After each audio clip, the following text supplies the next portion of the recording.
Wawa naman si Puy-Puy. Dapat pala yan na lang yung itanim dyan sa labas na. Suka siya kanina mga idol. Wawa naman. Sige, gamutin mo sarili mo.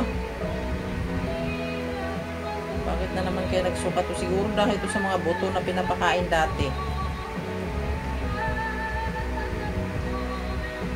Hindi kasi kumain ng buto nitong asong to eh. Ubos mo yan ha? Diba? Feel na feel niya. Gusto niya yan eh. Ubos na ko yan ha?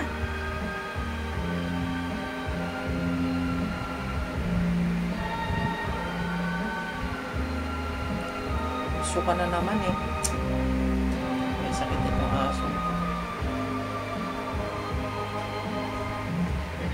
Ubos na ko yan. Sarap na sarap siya.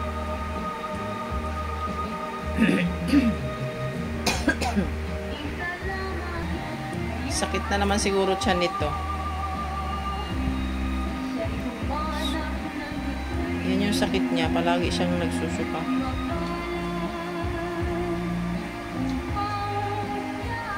Ay, grabe kumain.